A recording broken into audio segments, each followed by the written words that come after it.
Welcome to this episode. The histories of Champa and the Khmer civilizations evoke a compelling narrative of cultural brilliance, resilience, and interconnectedness within Southeast Asia. Both societies, thriving at different points in time and space, offer profound lessons about human ingenuity, spirituality, and the transformative power of trade. Their legacies, intricately woven into the global fabric of ancient history, continue to resonate through their monumental achievements in architecture, art, and governance. By exploring their rise, cultural expressions, and ultimate decline, we gain a richer understanding of the dynamism and African presence that shaped early Southeast Asia. Noted English historian Godfrey Higgins wrote in his epic work, Anacalypsis, that the ancient nations of Asia were of African origin. The influence of the black races upon the civilizations of the East is undeniable, from the earliest beginnings of the Khmer and Champa civilizations to the high cultural achievements seen in their art and architecture. This view is further supported by the great author of Black Athena, Martin Bernal, who wrote that the link between African civilizations and those of Southeast Asia, including the Khmer and Champa, is evident not just in the aesthetic qualities of their art, but in their social organization, which mirrors that of African societies with deep roots in matrilineal and communal practices. The Kingdom of Champa emerged as a maritime powerhouse along the central and southern coastlines of present-day Vietnam. The Cham people, renowned for their seafaring prowess, occupied a critical nexus of trade within the Indian Ocean world. From their inception around the 2nd century CE, the Cham thrived by leveraging their strategic position, connecting the vast markets of India, China, and the Middle East. Chinese accounts, such as those from the Liang dynasty, describe the Cham as having dark skin and curly hair, features that distinguished them in the ancient world. Scholar K.W. Taylor notes in A History of the Vietnamese that the Cham were a people who thrived by navigating a world defined by exchange, mobility, and adaptability. Cultural synthesis defined Champa's development, particularly through its adoption of Hinduism and later Mahayana Buddhism. Indian traders brought these religious traditions to Champa, where they blended seamlessly with local practices to create a unique spiritual identity. The My Sun Sanctuary, a UNESCO World Heritage Site, exemplifies this cultural melding. Built between the 4th and 14th centuries CE, this cluster of Hindu temples honored Shiva, Vishnu, and other deities. Its architectural style reflects both Indian inspiration and Cham innovation. Scholar John Guy, in his study of Southeast Asian art, emphasizes that the My Sun temples stand as a testament to a remarkable ability to assimilate foreign ideas while asserting an indigenous aesthetic. The extraordinary brickwork, which remains a marvel to modern engineers, underscores the Cham's mastery of construction techniques. These temples also symbolized the kingdom's divine authority, with rulers presenting themselves as earthly representatives of cosmic order. Trade was the lifeblood of Champa's prosperity, and its ports teemed with merchants from across the Indian Ocean. Spices, ivory, textiles, and ceramics were exchanged for gold, silver, and precious stones, fostering a cosmopolitan society. This vibrant exchange is evident in the diversity of artifacts uncovered at Cham sites, which include Chinese porcelain, Indian bronzes, and Arabian glassware. Historian Basil Davidson aptly noted that trade was the engine of ancient civilizations, driving not only economic growth but also cultural diffusion. The Cham's integration into this vast network ensured that their kingdom became a melting pot of ideas, technologies, and traditions. Parallel to Champa's rise, the Khmer Empire emerged as one of Southeast Asia's most powerful civilizations. From the 9th to the 15th century CE, the Khmer dominated much of modern Cambodia, Thailand, Laos, and southern Vietnam.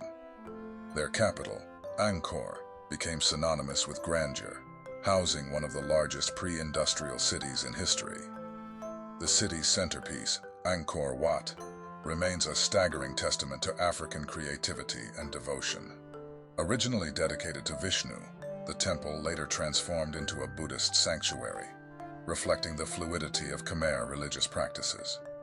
The temple's bas-reliefs, which depict both mythological and historical scenes, reveal the empire's artistic sophistication and its deep connection to spiritual narratives.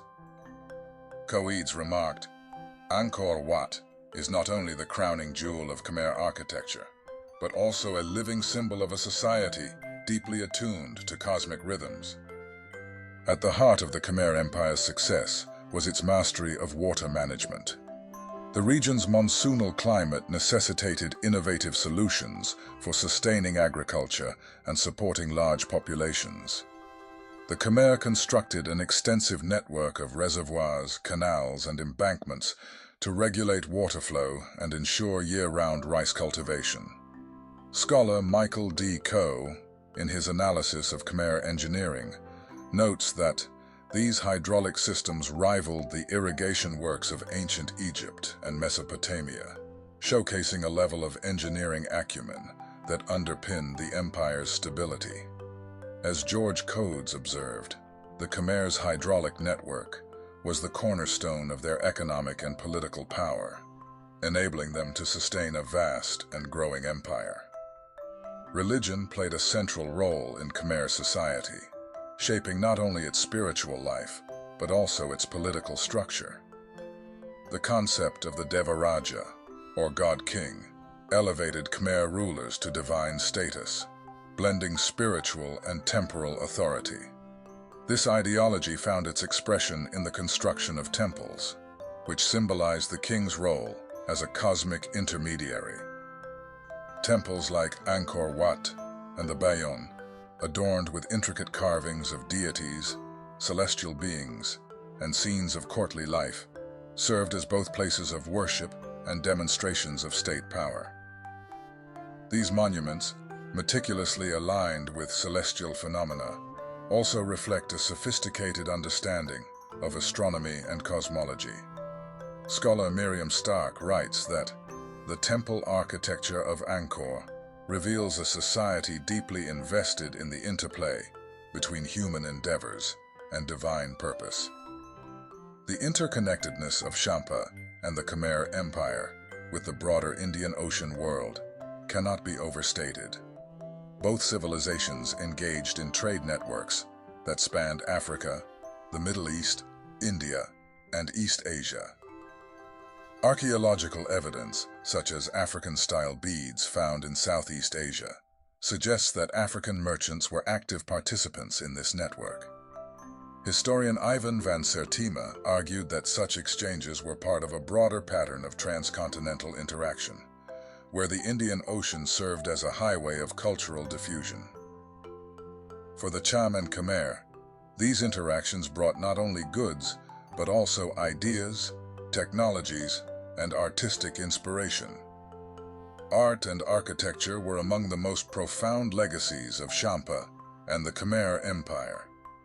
As noted by historian John G. Jackson, the architectural marvels of the Khmer Empire, from Angkor Wat to the Bayon temples, are not only influenced by Indian culture, but are also heavily shaped by African design principles, a testament to the knowledge and aesthetics brought by African seafarers and traders who reached Southeast Asia centuries before recorded history.